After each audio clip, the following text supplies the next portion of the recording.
Salut les amis, j'espère que vous allez bien. On se retrouve aujourd'hui pour l'analyse d'un nouveau projet sur la première brique et tu vas voir, c'est un projet vraiment particulier. Il s'appelle Le Papillon. La collecte va se passer demain, mercredi à 10 h et on va devoir collecter, ou la plateforme va devoir collecter 1 million d'euros. Ça fait partie des plus hautes collectes sur cette plateforme et on a une très belle rentabilité, 12%, sachant qu'habituellement on est aux alentours de 11%. Donc 12% sur 16 mois, c'est vraiment pas mal, sachant que si tu veux investir sur la première brique pour la première fois, écoute, il y a un lien en description qui te permettra d'obtenir 1% supplémentaire sur ton premier projet. Et si c'est celui-ci, ça sera 13%, sachant qu'avec 1 million de collectes, tout le monde pourra probablement investir sur ce beau projet. Alors, petit point avant d'analyser la plaquette sur mon tableau de bord. Écoute, ça y est, j'ai dépassé les 100 000 euros investis sur cette plateforme. Alors, ce n'était pas un objectif en soi à la base. Voilà, j'avais des liquidités à investir sur diverses plateformes et divers investissements. Néanmoins, à force d'investir, écoute, je reviens toujours quand même sur les principales plateformes de crowdfunding immobilier et notamment la première brique. Donc, du coup, à force, j'ai dépassé ce seuil des 100 000 euros. Donc, j'ai 65 projets en cours de financement et 12% de rentabilité moyenne, ce qui est vraiment très intéressant. Et écoute, plus de 154 000 euros d'investissement cumulé. Donc, on va passer maintenant à la plaquette, l'analyse, parce que ça, c'est la base. Comme pour tout projet, il faut regarder dans le détail tous les éléments du projet. 1 million d'euros de collecte, 12% de rendement, 8 mois de durée cible. Cette opération, donc le Papillon, consiste au refinancement de 2 terrains à bâtir, l'un situé à Saint-François en Guadeloupe et l'autre à Le Diamant en Martinique, pour des surfaces respectives de 7 500 m² et 9 400 m². Donc les lots sont actuellement sous promesse de vente et seront revendus en l'état avec permis de construire pour la construction de projets immobiliers d'envergure. Et on a une très très belle marge, 25% du chiffre d'affaires après financement, et à date, le projet est pré-commercialisé à hauteur de 100%. Donc on regardera les détails, mais 100%, ça s'annonce pas mal avec une belle marge de 25%. Donc on va descendre. Localisation, comme je te l'ai dit, en Martinique et en Guadeloupe. Alors le premier bien, lieu-dit La Chérie, écoute, on va aller tout de suite sur Google Maps. Voilà, ça se passe ici. Alors on ne peut pas aller regarder directement dans la rue, hein. La voiture Google n'a pas dû passer. Donc on est au bord de l'eau, comme tu le vois. Donc on a un bel emplacement ici. Et donc, je pense que c'est ce terrain-là.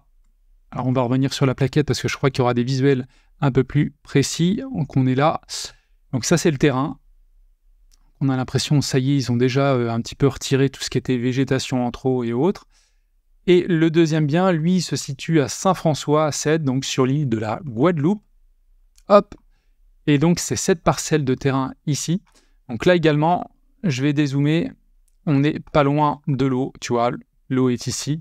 Donc, c'est vraiment un bel emplacement là aussi. Et on va descendre un petit peu. Donc, là aussi, tu vois qu'il y a des machines. Ils sont en train de préparer le terrassement pour la revente, sachant que là, dans le cadre du projet, il ne va pas y avoir de construction. On va revendre le bien nu et derrière, il va y avoir des projets de promotion immobilière. Alors, le bilan prévisionnel financier, toujours très important à analyser. Le gros du projet, c'est 79%.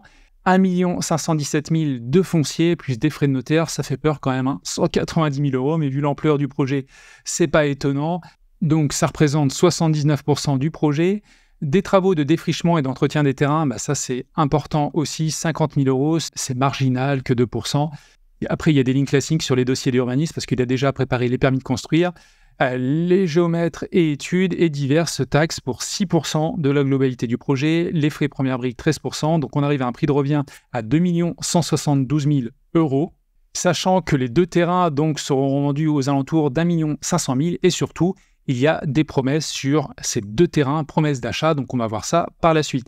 Prix d'acquisition à 90 euros le mètre carré, prix de sortie 177 euros, quasiment le double. Donc on a 25% de marge, sachant que pour l'opérateur, classiquement, lui, il va avoir des impôts sur les sociétés et potentiellement aussi de la TVA. Donc voilà, mais 25% de marge, c'est vraiment très intéressant, d'autant que là, il n'y a pas de construction a priori. Alors, on va descendre. Donc, les travaux, on a dit, il n'y en a pas. Côté urbanisme, il y a des choses importantes à dire.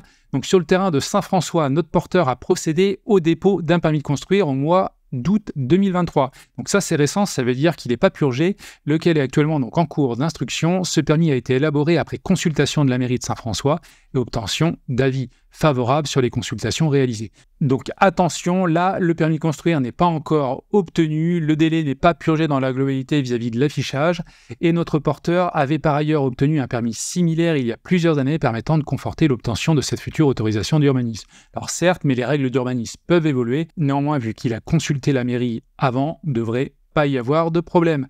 Et concernant le terrain de Le Diamant, un permis de construire a quant à lui été obtenu le 23 avril 2021, donc là c'est bon, celui-ci sera transféré au futur acquéreur une fois son financement obtenu. D'ailleurs, je ne sais pas s'il y a un délai maximum de validité d'un permis de construire, voilà, ça fait déjà 2 ans, mais je crois que c'est valable un peu plus longtemps. Donc la commercialisation à date sur les 2 lots du projet de promesses de vente ont été signés, portant ainsi le taux de commercialisation à 100% en unité de lot, ce qui représente 100% du chiffre d'affaires. Les promesses de vente prévoient des conditions suspensives d'obtention de prêt et d'urbanisme. Donc ça, c'est un petit peu dommage. Voilà, c'est un risque, mais c'est tout à fait normal sur ce type de projet. Néanmoins, il y a déjà 2 potentiels acquéreurs sur le projet. Il y a juste des conditions, voilà, à lever. Côté urbanisme, ça ne devrait pas poser de problème, vu qu'un permis est déjà obtenu et le deuxième est en cours, voilà, d'instruction, mais il y avait déjà eu des consultations au préalable. Et puis, concernant les conditions suspensives, on va voir s'il y a d'autres éléments.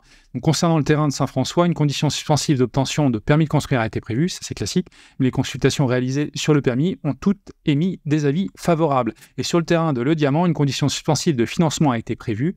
Une fois le prêt octroyé, un transfert de permis sera réalisé au profit de l'acquéreur. À date, le dossier de financement a été accepté par l'agence sollicitée et a été transféré en commission pour examen et validation définitive. Donc c'est très très bien parce qu'ils rentrent dans les détails, ils ont donné un maximum d'éléments sur la situation actuelle et ça c'est vraiment précieux.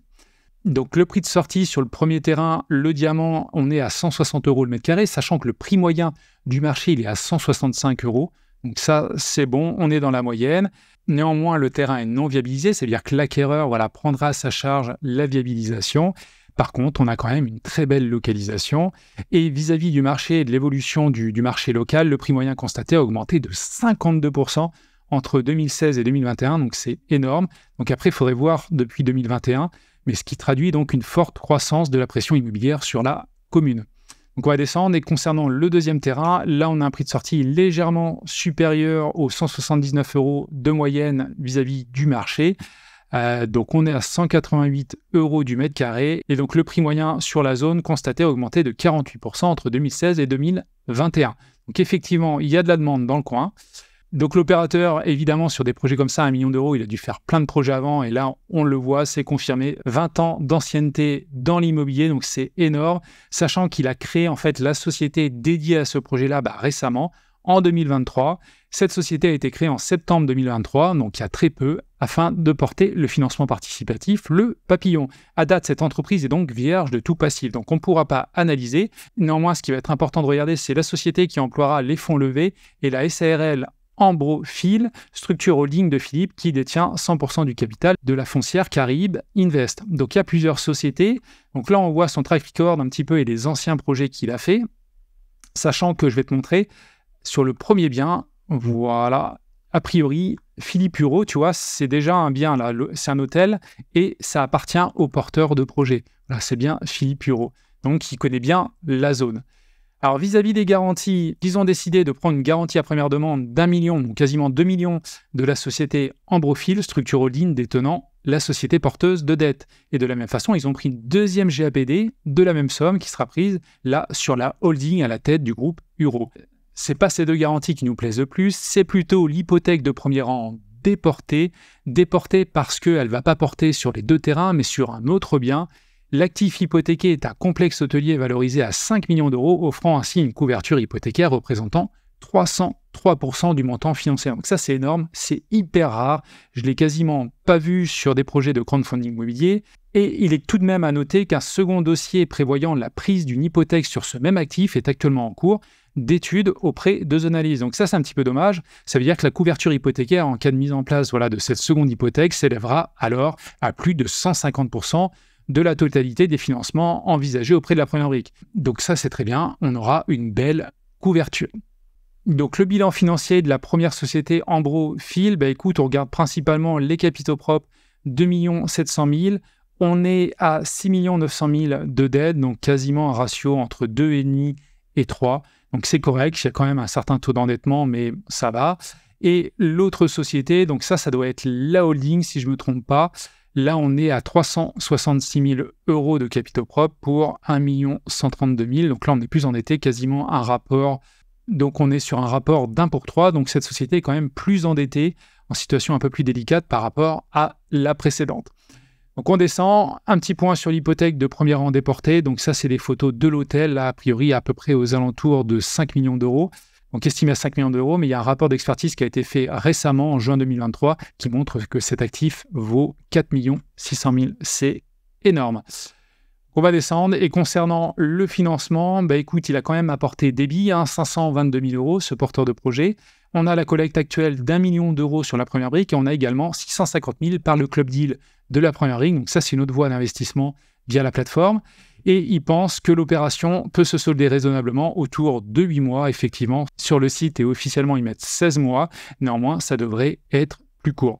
Donc voilà pour ce beau projet. Écoute, c'est très très intéressant. Une belle garantie, souvent déjà, quand tu as une belle garantie avec une belle couverture hypothécaire, déjà ça rassure vraiment sur le projet. C'est un premier point très fort. Ça peut effacer beaucoup d'autres points.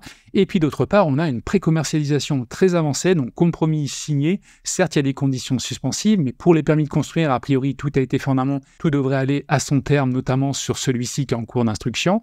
Et puis le prix de sortie reste relativement cohérent dans la moyenne du marché. Donc ça, c'est vraiment un plus. Donc voilà pour ce projet. Je mettrai sûrement un petit billet. Dis-moi toi aussi si tu vas investir en commentaire. Et puis écoute, si tu veux me suivre sur le chemin de la liberté financière, écoute, regarde en description. Il y a le lien vers mon canal Telegram. J'y partage du contenu tous les jours et pas mal d'analyses de projets de crowdfunding immobilier. Allez, je te dis à la prochaine. Ciao!